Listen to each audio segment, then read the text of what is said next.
La séance a commencé avec la lecture de l'exposé des motifs par la ministre en charge de la communication, suivie par la présentation d'un sénateur membre de la commission qui a analysé le projet de loi avec la ministre.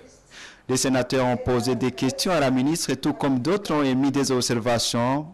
D'un côté, des sénateurs qui sont favorables à une révision plus profonde du projet de loi, et de l'autre côté, des partisans du maintien du projet de loi comme tel à la Chambre haute du Parlement. Les amendes prévues pour le délit de presse sont exorbitants, a indiqué le sénateur Sylvestre Ntibanunganya. Faux, rétorque le sénateur Jaz Ndabirabe, qui trouve qu'il faut plutôt augmenter les amendes, une position soutenue par le sénateur Innocent Nguruziza. Le deuxième vice-président du Sénat, Possi Nyongabo, a quant à lui précisé que les 2 ans de validité pour une carte de presse est illogique. Le journaliste a un contrat indéterminé et cette carte peut lui être retirée à n'importe quel moment en cas de faute. L'ancien chef de l'État, Domitien Ndayizeye, a critiqué les restrictions imposées aux journalistes dans le traitement des sujets d'information et qui seront impossibles à respecter.